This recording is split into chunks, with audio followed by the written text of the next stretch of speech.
Saat indah berada di hadirat-Mu Tuhan. Tidak ada tempat yang lebih indah selain dalam hadirat Tuhan. Kami butuh Engkau, kami butuh firman-Mu Tuhan. Kasih Bapa. Yes Lord. Saat indah ku berhadapan denganmu,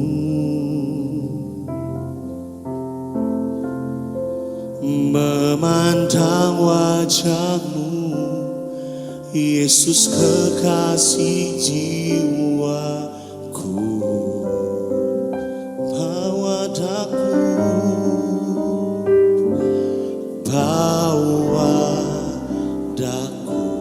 benar Tuhan, erat dalam pelukan-Mu,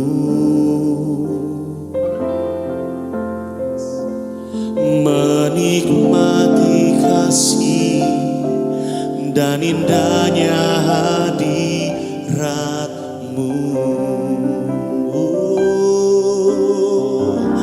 Hadirat-Mu Tuhan, ku rasakan. Thank you Lord Jesus. Kekudusan-Mu Bapa penuh. Kau lihat kerinduan umat-Mu Tuhan pagi ini. Ku rindu selalu, yes Lord, diam dalam bait-Mu, menikmati kasih. Berikan tepuk tangan yang terindah buat Tuhan kita. Sama-sama dari awal dengan kerinduan nyatakan. Saat indah, yes Lord, ku berhadapan denganmu, memandang wajah, Kau kekasih jiwa kami, Yesus. Kekasih jiwaku, bawa daku, bawa daku, erat dalam pelukan-Mu, menikmati kasih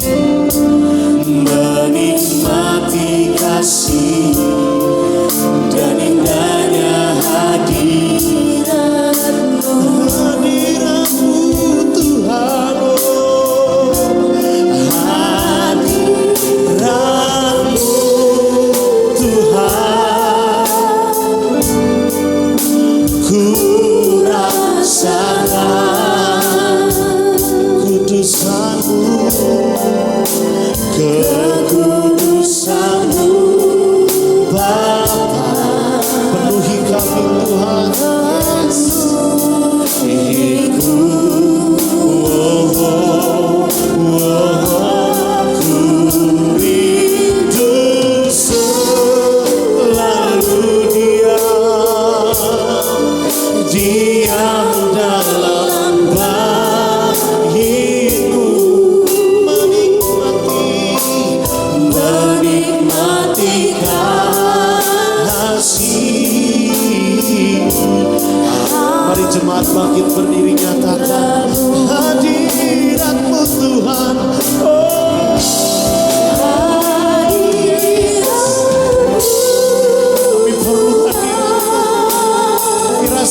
syukur, terima kasih Tuhan.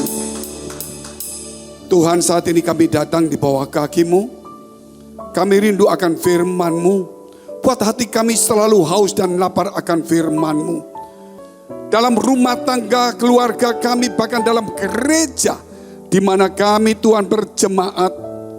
Tuhan, biar kasih semula itu hinggap kembali dan menyala kembali di dalam iman kami. Supaya kami tidak suam-suam kuku, tetapi Tuhan kami tetap berkobar-kobar. Engkau mengurapi setiap kami, Engkau menyucikan melalui firman-Mu Tuhan. Supaya kehidupan kami punya daya dorong, punya semangat.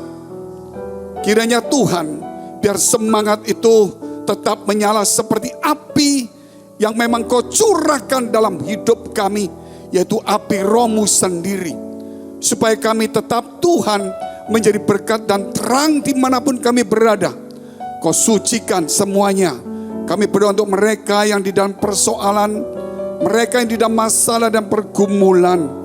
Kami yakin Tuhan bahwa Engkau pasti dan akan dan tetap menyertai kami sampai selama-lamanya. Bahkan Kau membuka jalan bagi kami. Bahkan mereka yang sakit, Tuhan Kau sembuhkan di dalam nama Yesus Kristus. Kiranya Tuhan, biar kasih setia-Mu senantiasa ada dalam kehidupan kami. Di dalam nama Tuhan Yesus.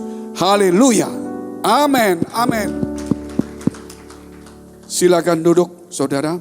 Puji Tuhan saudara, kalau kita mau melihat, yaitu dalam kehidupan kita, kerap kali kita juga tahu bahwa kehidupan kita ini adalah mobile, berjalan. Bukan statis diam. Ketika kita berjalan pasti melewati situasi, kondisi, dan keadaan yang berbeda-beda. Tetapi tetap kita harus berjalan. Contoh kalau kita melihat saudara sebuah mobil. Walaupun apa saja saudara yang dihadapi, dia tetap akan berjalan. Selama saudara itu dijalankan. Nah, kalau kita melihat di dalam kehidupan saudara dan saya hari ini, seandainya kalau kita punya mobil dan itu tidak dipanasi setiap hari, kita biarkan itu mobil yang mewah, yang mahal harganya, kita taruh saudara, kita tunjukkan ini loh mobil yang mewah, yang mahal, yang hebat, yang bagus. Jika tidak dipanasi atau tidak dipakai, maka saudara mobil itu juga akan usang. Artinya tidak akan bisa dipakai. Starternya, mungkin akinya, saudara, itu akan menjadi rusak. Demikian dengan kehidupan kita sebagai orang Kristen percaya yang didandani Tuhan melebihi daripada rumput bunga yang ada di dunia ini. Tetapi kalau kita tidak dipanasi setiap hari, roh kita, iman kita tidak dipanasi setiap hari, maka suatu hari saudara, kehidupan kita juga akan menjadi mogok. Walaupun indah, walaupun dilihat orang hebat, bagus, tapi tidak berfungsi. Banyak kalau kita melihat mobil, kalau saudara itu mogok, apa yang terjadi? Kerap kali kita melihat itu starternya.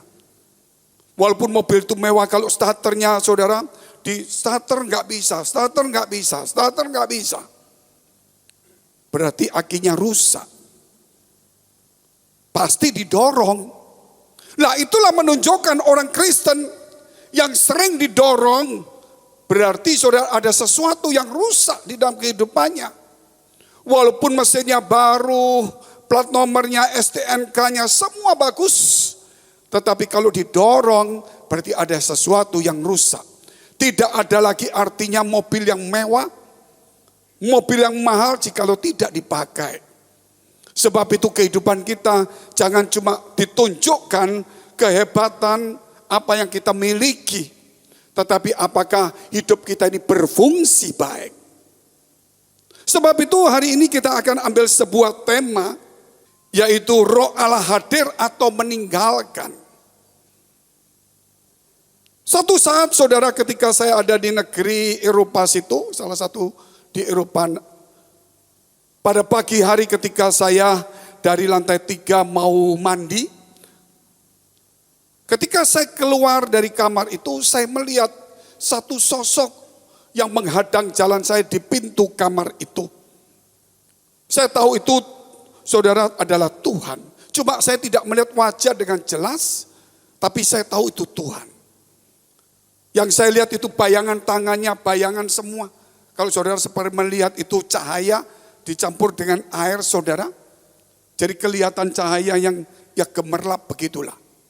Dengan tangan yang nutup pintu. Saat itu saya melihat, saya terkejut. Dan suara itu berkata, memanggil nama saya untuk kembali masuk kamar dan berdoa. Ketika saya mulai berdoa, saudara, suara itu berkata, kembalikan takhtaku, kembalikan takhtaku. Hamba-hambaku mencuri takhtaku. Kembalikan takhtaku, kembalikan takhtaku. Umatku telah mencuri takhtaku. Saya berpikir takhta mana yang dicuri? Saudara. Dan kemudian suara itu berkata, hati manusia adalah tempat aku bertakhta. Tetapi mereka telah mencurinya dan mengisinya dengan segala berhala, kesenangan dunia, mabuk, judi, saudara. Dan semuanya perkelahian, iri hati, kepahitan, geram, amarah, ambisi dan sebagainya. Sebab itu firman berkata, kembalikan takhtaku, kembalikan takhtaku. Saat itu saya menyadari saudara, bahwa hati kita ini adalah tempat Allah bertakhta. Tetapi kita adalah pencuri-pencuri olong. Ya, pencuri bukan mencuri uang persembahan, bukan mencuri jam, waktu ibadah. Memang itu ada, tapi itu tidak terlalu, saudara. Yang paling bahaya itu adalah mencuri, saudara, tempat Tuhan di mana Dia tinggal di dalam hati kita. Walaupun kita duduk berjam-jam berhari-hari, jikalau hati kita bukan menjadi tempat Dia, maka apa yang kita dengar selalu kita putar balikkan. Selalu iblis akan memutar balikkan untuk membenarkan kita yang salah. Untuk menyetujui apa yang ada di pikiran kita yang tidak benar. Seandainya kita kecewa, seandainya kita sakit hati, seandainya kita benci, dendam, seandainya kita permusuhan, itu tetap dibenarkan. Karena apa saudara? Karena sudah tidak ada lagi Tuhan di dalam hati kita. Kebencian, dunia, kemunafikan semua telah menggeser Allah. Dan itu terjadi di zaman sekarang. Dan itu saya tulis di dalam buku saya, Pencuri Takhta Allah. Sebab itu ketika saudara mau minta Roh Kudus turun, saya yakin Dia sudah ada pada kita. Jikalau tidak ada pada kita, maka kita tidak bisa percaya Yesus adalah Tuhan. Itu karena pekerjaan Tuhan. Pekerjaan Roh Kudus. Persoalannya, kita tidak pernah memberikan tempat itu. Sehingga Yesus pernah berkata, bahwa serigala punya liang, burung punya sarang, tapi anak manusia tidak ada tempat untuk meletakkan kepalanya. Bait Allah pun saudara sudah dikuasai oleh para ahli Taurat dan para imam, orang Farisi. Hati manusia sudah dikuasai oleh kemunafikan, oleh kebencian, oleh amarah, kerakusan. Sehingga diutusnya dahulu yang namanya Yohanes Pembaptis. Sehingga Yohanes Pembaptis membuka jalan bagi Tuhan untuk meratakan hati-hati yang keras, hati yang duniawi. Sehingga dia mulai menunjuk kepada para ahli Taurat, orang Farisi. Dan dia berkata, hai ular beludak. Bayangkan saudara, orang yang rohaniawan, orang yang berpuasa, membaca firman, memberikan persembahan, memberikan perpuluhan, mengikuti hukum Taurat dikatakan ular beludak. Bukan karena dia tidak puasa, bukan dia tidak membaca firman Allah. Yang kita gembar-gemborkan di akhir zaman ini adalah perpuluhan. Mereka sudah lakukan. Mereka lebih daripada itu. Tetapi dikatakan ular beludak. Karena apa saudara? Karena hati mereka dikuasai kerakusan. Hati mereka sudah dikuasai kebencian, iri hati. Sehingga itulah mereka membuat Yesus akhirnya disalibkan. Sehingga hari ini pertanyaannya, Roh Allah hadir atau meninggalkan kita? Saudara berkata, hadir Pak, saya datang di gereja, saya berdoa, saya menangis. Itu bukan, saudara, sesuatu yang menunjukkan pasti ada Roh Kudus. Tetapi yang perlu kita introspeksi diri, apakah masih ada kebencian? Apakah masih ada permusuhan? Masih adakah kekecewaan, kepahitan? Masih adakah perselisihan? Masih adakah amarah, iri hati? Masih adakah saudara ambisi kita? Sebab itu kita mesti lihat, kalau ada, buang itu cepat. Supaya Allah itu hadir di dalam kehidupan kita. Karena hidup ini adalah rumah Allah. Tetapi kalau kita mulai tidak taat, kita dengar firman, saya taat ke gereja. Saya taat memberikan persembahan, itu ajaran gereja secara teori, secara kulit. Kalau gereja yang halaman selalu ngomongnya datang di gereja, berikan persembahan, saudara, yang semangat dan sebagainya itu bagus. Tetapi kalau hati kita tidak disemangati untuk dibersihkan, tidak ada gunanya semangat untuk memuji, semangat datang di rumah Tuhan. Kalau hati kita tidak disemangati untuk dibersihkan firman Allah. Semangat itu datangnya dari hati. Sehingga hati dulu harus bersih. Coba saudara, kalau kita lihat, kalau tidak taat, kita akan menduka citakan Roh Kudus. Kita lihat poin pertama, ketidaktaatan menduka citakan Roh. Efesus pasal 4 ayat yang ke-30. Dan janganlah kamu mendukakan Roh Kudus Allah yang telah memeteraikan kamu menjelang hari penyelamatan. Jangan menduka citakan, saudara, Roh Kudus Allah yang telah memeteraikan kita. Bagaimana dia bisa berduka? Karena tempatnya saudara telah geser, sedikit demi sedikit saudara geser. Makanya dikatakan, jikalau kamu marah, jangan sampai matahari terbenam. Kalau sampai matahari terbenam, lama-lama itu akan menggeser saudara, menimbulkan satu kebencian, menimbulkan satu saudara dendam, dan sebagainya. Sebab itu saudara, tidak ada yang lain. Begitu saudara marah, memang manusia tidak mungkin tidak marah. Marah itu menunjukkan sifat saudara tidak suka. Mungkin itu sesuatu yang baik, karena orang itu melanggar aturan. Juga bisa menunjukkan sesuatu yang tidak saudara suka, walaupun itu benar. Contohnya kalau ada orang ngomong firman Allah, saudara nggak suka. Mungkin firman itu menyinggung hati saudara. Mungkin saudara nggak suka, karena orang itu buang kulit pisang sembarangan di rumah saudara. Jadi orang nggak suka itu, orang amarah itu apapun juga bentuknya harus segera disingkirkan. Jangan menaruh racun di hati kita di akhir zaman ini.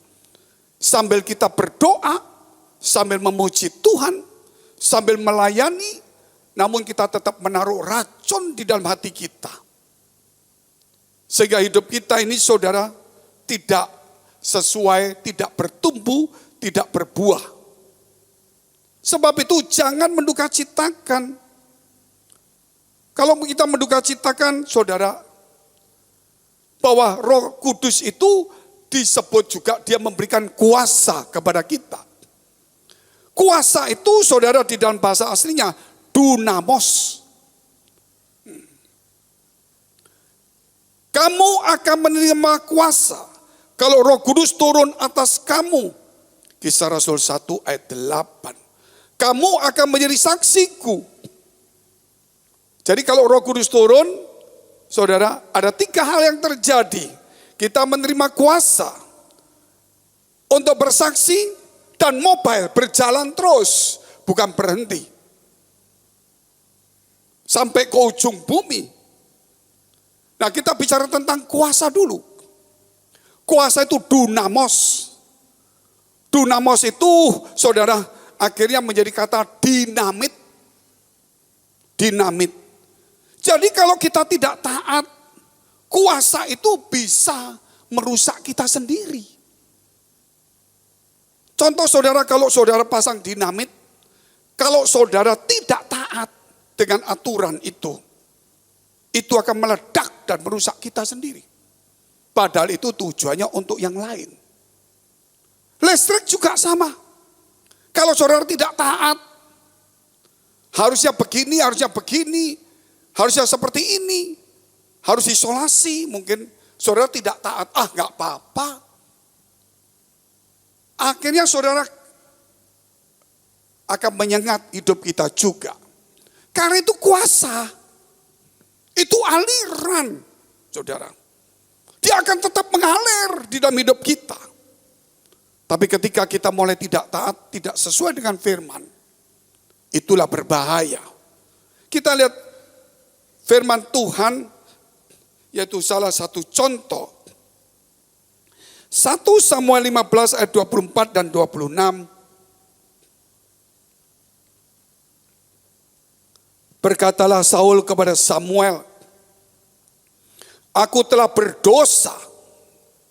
Saul setelah diurapi menjadi raja. Aku telah berdosa sebab telah kulangkai titah Tuhan dan perkataanmu. Tetapi aku takut kepada rakyat. Karena itu aku mengabulkan permintaan mereka dan melanggar firman Allah. Karena mereka lebih takut kepada manusia daripada kepada Tuhan. Mereka lebih malu, saudara, kalau dilihat orang, kalau berdoa datang di gereja.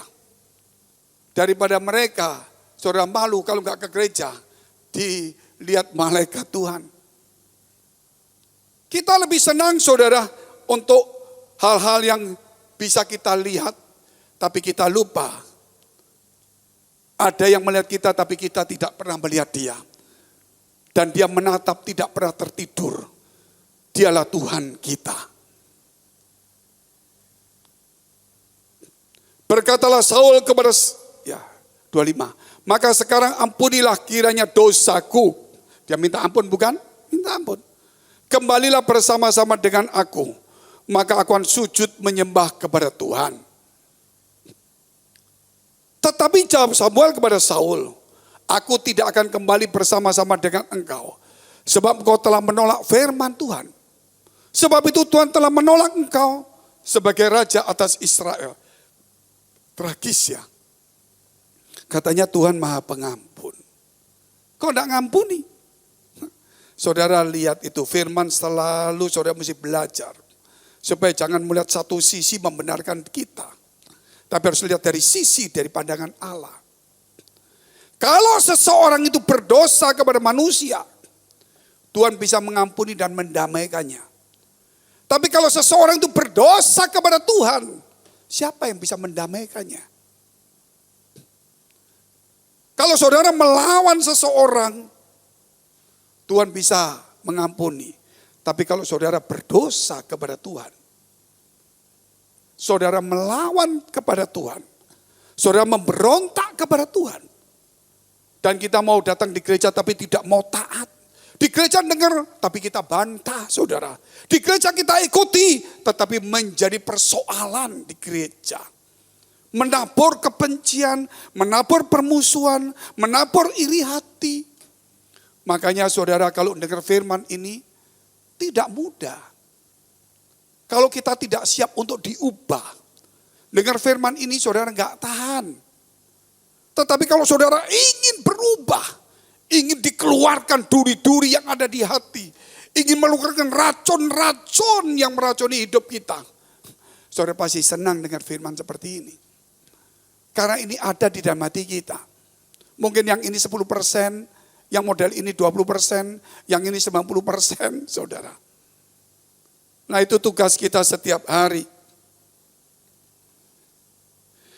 Makanya saudara ada satu solusi dikatakan, kita lihat ada juga persoalan-persoalan yang terjadi dalam kehidupan kita, di dalam rohani kita.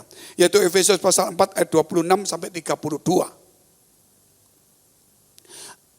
Apabila kamu menjadi marah, janganlah kamu berbuat dosa. Janganlah matahari terbenam sebelum padam amarahmu. Jadi bukan berarti saudara kalau marah mendingan subuh. Nanti jam 11.45 saudara malam berhenti. Jadi lumayanlah 23 jam setengah. Orang marah setengah jam aja udah sakit semua badan. Lebih dari kerja keras 3 jam. Saudara coba kalau marah. Gitu. Berat sekali. Nahan marah berat. Tapi lebih berat setelah marah. Badan capek semua. Makanya saudara marah itu mengeluarkan energi, mengeluarkan kata-kata yang buruk. Itu yang berbahaya. Mati hidup dikuasai lidah. Siapa menggemakan akan makan buahnya. Gak ada orang marah-marah sambil marah-marah. Saudara, kamu ya tak berkati. Tuhan berkati kamu. Gak ada saudara. Pasti orang marah itu ngomongnya enggak. Gitu. Saudara kalau marah, saya ingin tahu suatu hari. Dasar kamu ya, mulai hari ini biar Tuhan memberkati kamu. Biar mulai hari ini uang cukup. Nggak mungkin saudara. Pasti saudara ngomongnya itu ngomong jelek. Nah kita lihat terus ayat. Dan janganlah beri kesempatan kepada iblis. Tidak boleh ada satu kesempatan bagi iblis. Orang yang mencuri, janganlah yang mencuri lagi. Yang mencuri termasuk hati yang paling berbahaya. Mencuri hati, takhta Tuhan. Tetapi baiklah ia bekerja keras dan melakukan pekerjaan yang baik dengan tangannya sendiri. Supaya ia dapat membagikan sesuatu kepada orang yang berkekurangan. Ini saya berhenti dulu di sini sebentar aja. Saya undang untuk beberapa orang saudara di tempat saya, di rumah saya Singapura. Saya punya satu set, ya pokoknya tempat alat-alat pelayanan lah. Satu set saudara. Saya taruh kotak itu. Dan memang mau saya pakai atau mungkin saya mau persembahkan ke gereja lain. Muncul ada seorang, tapi saya tidak tahu pasti siapa yang mengambil. Tiba-tiba hilang saja. Tetapi ada satu teman saya yang termasuk dia pelayan Tuhan tapi belum senior. Kerap kali saya kasih dia barang-barang dan ini juga mungkin saya pikir kalau dia butuh saya kasih. Tetapi saya heran, tiba-tiba dia hilang, barang saya juga hilang. Persoalannya saudara, dia mengambil barang itu pandangan saya, karena gak ada yang lain. Padahal barang itu mau saya kasihkan ke dia, luar biasa enggak? Jadi ini lucu saudara. Kerap kali kita juga sama. Tuhan sudah mau memberi tapi kita yang mengambil buruan. Dari situ saya berpikir, memang dasar pencuri. Tidak bisa menerima dengan baik, senangnya mencuri. Betul saudara. Padahal barang itu saudara cukup mahal. Tapi saya kasih lah. Gitu. Tapi kerap kali juga sama. Makanya jangan mengambil keputusan dulu. Tunggulah keputusan Tuhan. Itu lebih baik dalam hidup kita. Terus. Janganlah ada perkataan kotor keluar dari mulutmu. Tetapi pakailah perkataan yang baik untuk membangun. Di mana perlu supaya mereka yang mendengarnya beroleh kasih karunia. Dan janganlah kamu mendukakan Roh Kudus Allah yang telah memeteraikan kamu menjelang hari penyelamatan. Segala kepahitan, kegeraman, kemarahan, pertikaian, fitnah, hendaklah dibuang di antara kamu. Demikian pula segala kejahatan. Ini firman, jangan mendukakan Roh Kudus.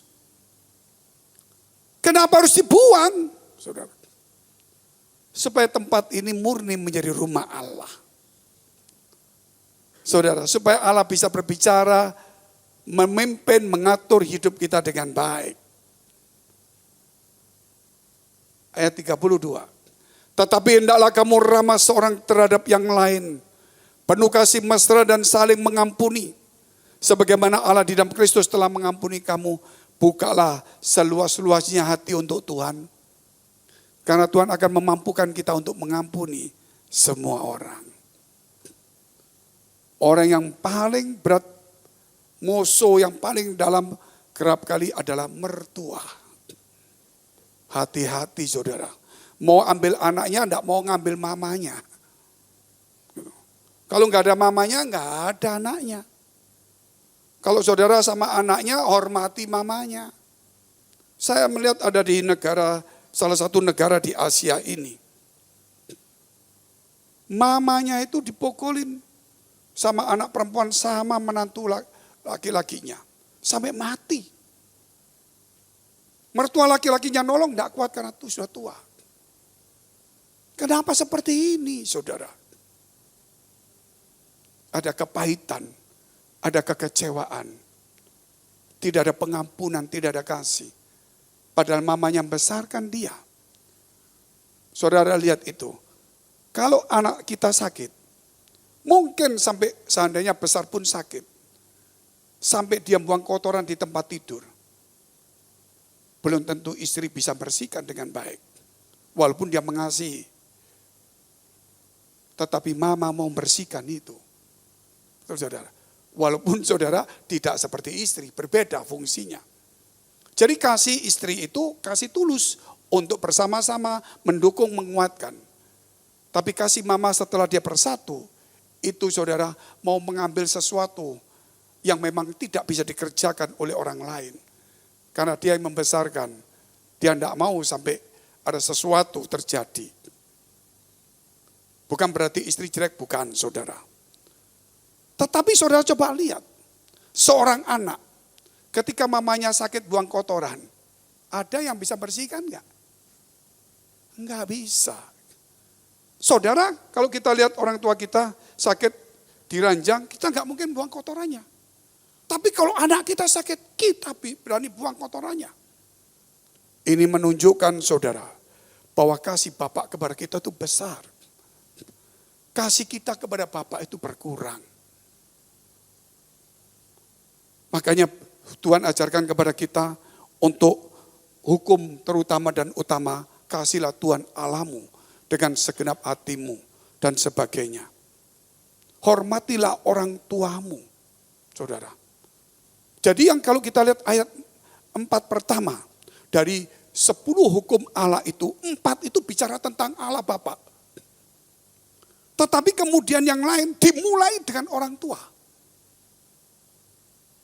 Jadi disinilah saudara kita tahu. Bukan berarti saudara kita memberalakan sesuatu, bukan. Hormatilah. Kalau saudara bisa menghormati, saya yakin kehidupan kita saudara menjadi berkat. Apapun yang terjadi, kita lihat apa akibat jika roh Allah meninggalkan seseorang. 1 Samuel 19 ayat 9 sampai 11. Apa akibat jika roh Allah meninggalkan seseorang? 1 Samuel 19 ayat 9 sampai 11. Tetapi roh jahat yang daripada Tuhan hinggap pada Saul ketika ia duduk di rumahnya. Dengan tombaknya di tangannya, Daud sedang main kecapi. Lalu Saul berikhtiar menancapkan Daud ke dinding dengan tombaknya. Tetapi Daud mengelakkan tikaman Saul, sehingga Saul mengenai dinding dengan tombak itu. Sesudah itu Daud melarikan diri dan luputlah ia pada malam itu. Kemudian Saul mengirim orang-orang suruhan ke rumah Daud untuk mengamat-amatinya dan untuk membunuh dia pada waktu pagi. Tetapi Mikal, istri Daud, memberitahukan kepadanya, demikian jika engkau tidak meluputkan dirimu malam ini, maka besok engkau akan dibunuh. Saudara lihat ini, mertua sama menantu. Tapi istri tetap mendukung saudara sebagai penolong juga. Di mana-mana. Tapi kalau saudara lihat bagaimana Ruth dengan Naomi, cukup bagus. Sekarang pilihan ada di tangan kita semuanya. Tetapi yang pasti, kalau roh Allah meninggalkan kita, pasti roh jahat itu datang. Karena dikatakan, ayat sebelumnya, maka roh Allah meninggalkan Saul karena ketidaktaatan itu. Maka roh jahat turun kepada dia. Kalau rumah seseorang itu kosong dan tidak berpenghuni, maka iblis itu akan melihat rumah yang kosong, yang pernah dia tinggali tapi diusir. Dia akan mencari 7 temannya yang jahat. Kemudian dia masuk ke sana sehingga orang itu tambah jahat. Artinya kalau orang Kristen itu saudara sudah ditinggalkan roh Allah. Walaupun dia Kristen ngerti firman, dia semakin jahat. Saudara lihat itu. Orang-orang Kristen, mungkin seorang pendeta, mungkin seorang aktivis, kalau sudah murtad, lebih jahat dari orang dunia. Itu saya nggak tahu, nggak ada hati nuraninya. Kenapa? Padahal dia tahu sekolah minggu dulu, dia tahu bagaimana dibimbing Tuhan, bagaimana diberkati. Begitu dia murtad, jahatnya minta ampun. Itu firman. Makanya saudara jangan bilang murtad bisa balik. Tidak mudah seperti itu. Begitu murtad setan masuk, maka dia menjadi penjahat yang luar biasa. Kalau bukan karena kemurahan Tuhan, sulit dia bertobat kembali. Tidak ada keinginan untuk bertobat walaupun dia tahu. Karena roh jahat sudah membawa dia untuk membunuh orang-orang yang diurapi Tuhan. Contohnya Saul itu ingin membunuh Daud. Kita lihat yang ketiga, ketika roh Allah melawat seseorang, apa yang terjadi? 1 Samuel 16 ayat 23. Saya bacakan. Dan setiap kali apabila roh yang daripada Allah itu hingga pada Saul, maka Daud mengambil kecapi dan memainkannya. Saul merasa lega dan nyaman. Dan roh yang jahat itu undur daripadanya. Luar biasa saudara. Kalau roh jahat itu undur, seseorang merasa nyaman, lega. Kalau hidup saudara tidak nyaman, kalau hidup kita tidak lega, saudara, tidak ada yang lain. Undang roh Allah itu. Undang firman itu masuk dalam hatimu. Maka firman itu akan mempunyai irama. Firman itu akan mengusir roh jahat itu. Sehingga hidup kita lega dan nyaman. Itulah ketika roh Allah saudara hingga pada seseorang. Orang itu lega dan nyaman.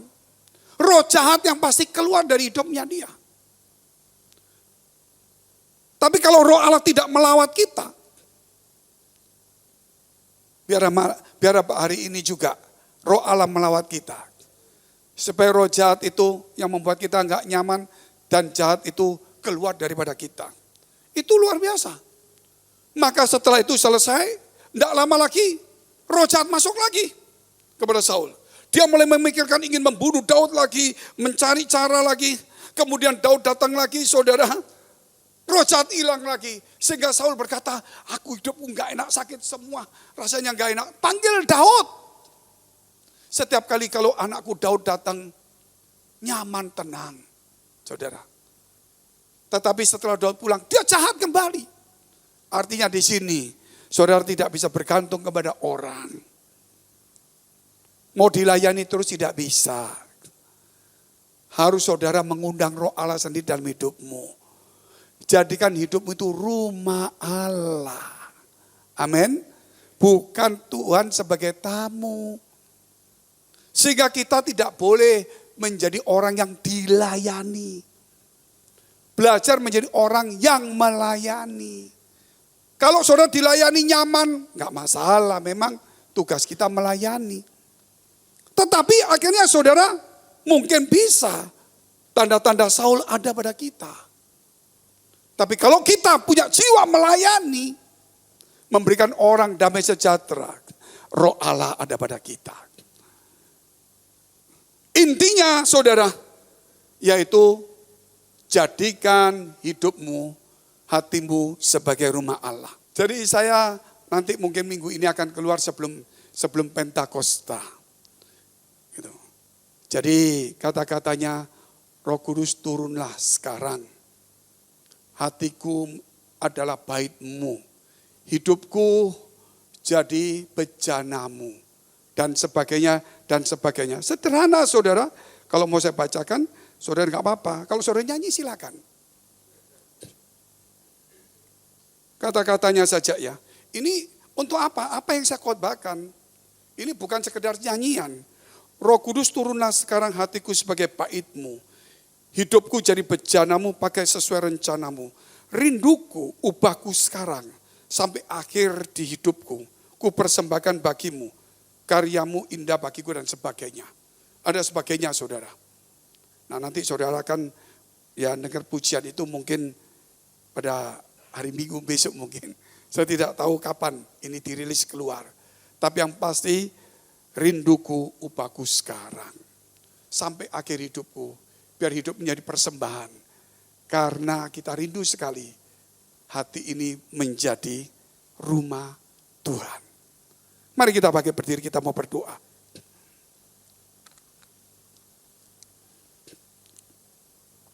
Glory, haleluya, haleluya. Terima kasih Tuhan, terima kasih atas firman-Mu hari ini. Biar setiap kami saat ini Tuhan boleh memberikan diri kami, hati kami menjadi rumah-Mu. Biar hidup kami, hati kami boleh menjadi takhta-Mu Tuhan. Biar sekarang amarah, kejahatan, fitnah, kata-kata kotor, pertikaian, sakit hati, iri hati boleh kami buang kembali. Hari ini biar setiap kita bukan cuma ingin dilayani, bukan didorong-dorong, tapi saudara starter hidupmu langsung menyala. Jangan menjadi orang yang mau minta dilayani. Jangan menjadi orang saudara yang selalu ingin didorong-dorong. Glory, angkat tanganmu ke atas. Mari kita memuji Tuhan sejenak. Glory, haleluya, haleluya. Syukur, syukur, syukur, haleluya. Biar setiap kami Tuhan Kau lawat di dalam nama Yesus Kristus.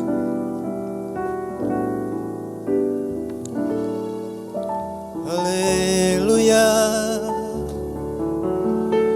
Ku sembah Kau Tuhan dalam setiap hidupku. Ku berikan yang terbaik Bapa. Ajar kami Tuhan,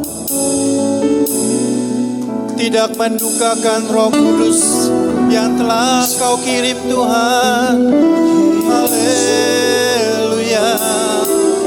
Berikan kami hikmat Tuhan, agar kami dapat menjaga Tuhan hati ini sebagai tatamu Tuhan. Oh Bapa,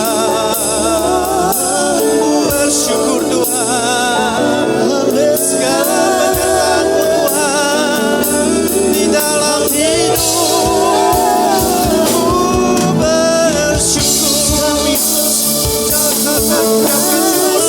Ucapkan syukur-Mu kepada Bapa di surga. Haleluya, haleluya.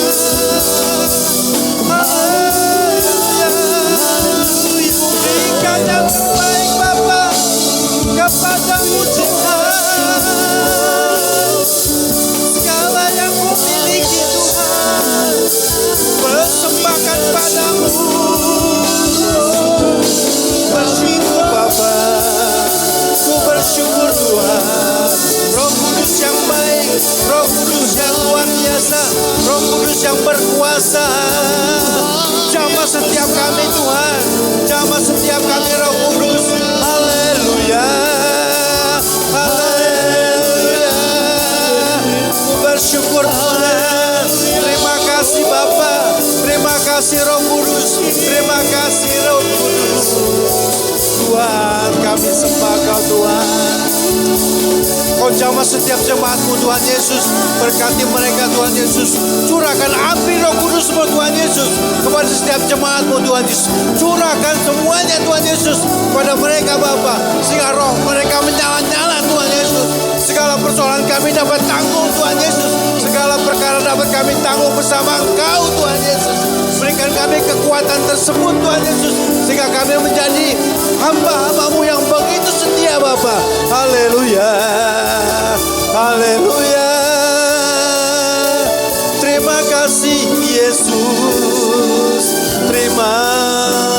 kasih, terima kasih Tuhan. Haleluya.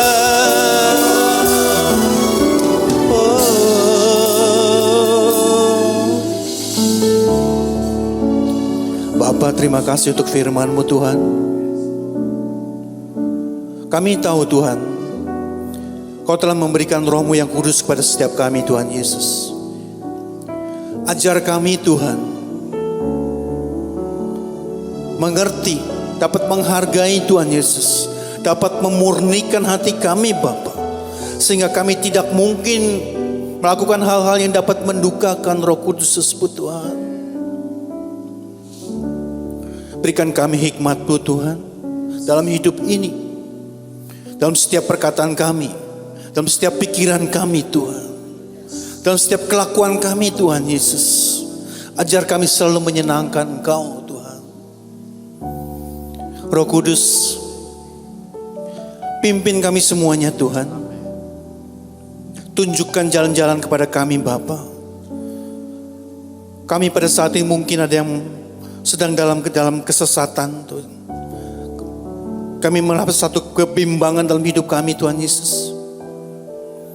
Kau menjamah setiap orang tersebut Tuhan Yesus, setiap jemaat-Mu Tuhan Yesus.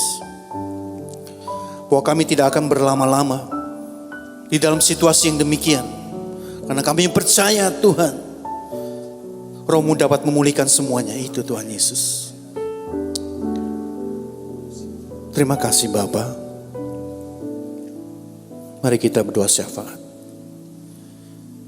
Kami berdoa untuk gereja-gereja yang dari seluruh dunia. Bagi para hamba Tuhan sampai kepada semua jemaatnya. Kiranya Engkau memberkati mereka semua, supaya mereka menjadi berkat dan berdampak.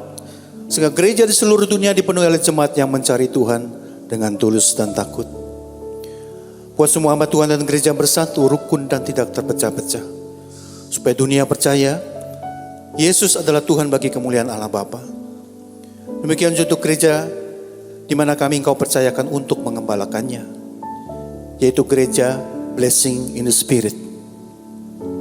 Tuhan, kami berdoa untuk persembahan dari jemaat.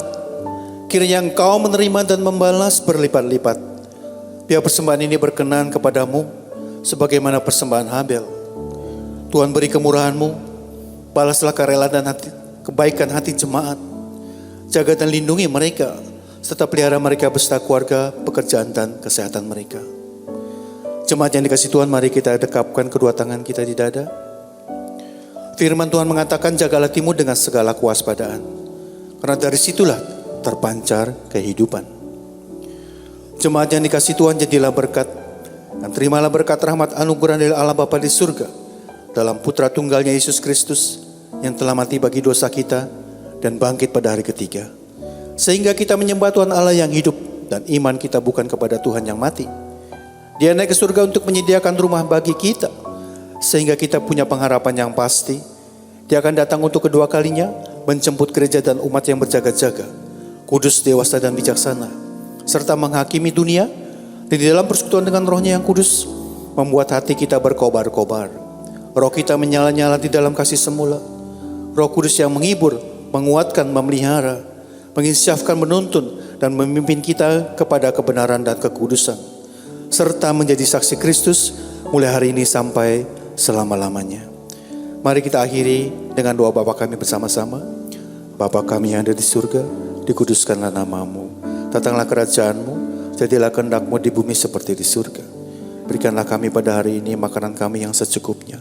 Dan ampunilah kami akan kesalahan kami, seperti kami juga mengampuni orang yang bersalah pada kami. Dan janganlah membawa kami ke dalam pencobaan, tetapi lepaskanlah kami daripada yang jahat. Karena Engkau yang punya kerajaan dan kuasa dan kemuliaan sampai selama-lamanya. Amin. Silakan duduk.